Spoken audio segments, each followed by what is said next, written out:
Hello, this is Dr. Bob Perkins, and I'm a TMJ sleep cosmetic dentist in Malibu and San Diego, California. And I have a skull here, and it's actually not a real skull, but it's amazingly accurate. So I talk a lot in my videos and with my patients about changing the bite. I'm going to fix your TMJ by changing the bite. I'm going to make your face look more youthful and healthy by changing your bite. I'm going to improve your or eliminate your sleep apnea by changing the bite. That's a real abstract thought for people. They don't, what's that mean? Is it surgery? They always just think it's surgery or something, right? Changing the bite, what's that mean? So I'm going to kind of give a little demo, and hopefully it'll make some sense, and kind of show you what I mean. Let's take this skull. Now this is a really well-proportioned skull. This is like Primal Man. All the teeth fit in, and this is the way Primal Man used to look. They didn't have crowded teeth. They were able to fit all their teeth in. They had nice full jaw structures. That's a topic for another discussion. But so let's say though that this person has TMJ problems, and I associate the TMJ problems to be related to his lower jaw being too far back. So muscles have to work too hard to bring this lower jaw back into this position, and it's also compressing this joint, putting too much pressure in the joint, creating ear congestion, ringing of the ears, dizziness, all kinds of things. So this bite's actually pretty nice, but let's just assume that when this person's jaw's relaxed, if I were to relax this jaw, it would be out here, for example. Let's just say it would sit further forward, just for the sake of this discussion, okay?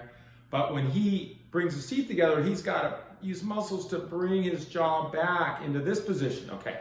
So I don't want I don't like a bite where muscles have to overwork. So I'm going to want to establish a bite that is in line or in sync with that relaxed jaw position, okay?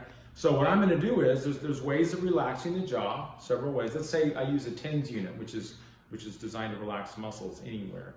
But let's say I hook him up to a TENS unit on his jaw muscles and neck muscles, and I find that, okay, now Igor's jaw relaxes. When it's relaxed, it's out here, okay?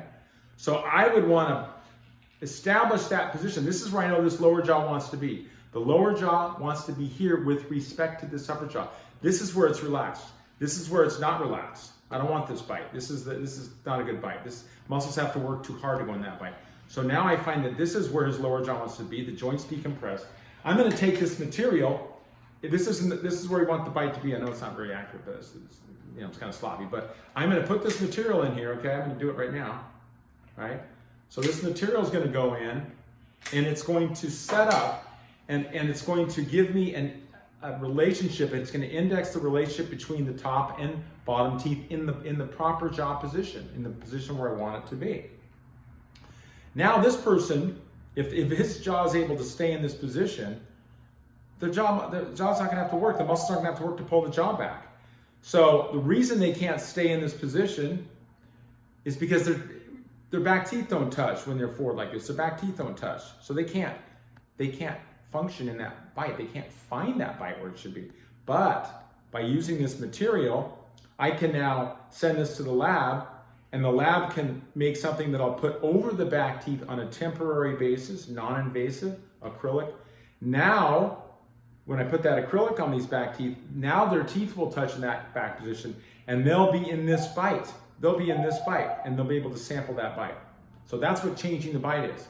It's temporary, it's non-invasive. Now, if this turns out to get rid of all of the symptoms, well, then we can make it permanent. There's ways to make it permanent. So that's what changing the bite is. And it decompresses the joint too. And so we get the ear congestion symptoms go away, and the dizziness and the ringing of the ear. We do this on a trial basis. We don't do anything permanently. We don't cut anything. And we make sure we get rid of the symptoms before we even consider doing it on a permanent basis. Okay, hopefully that helped you a little bit. Thank you for listening, Dr. Bob Perkins, and have a nice day. Thank you.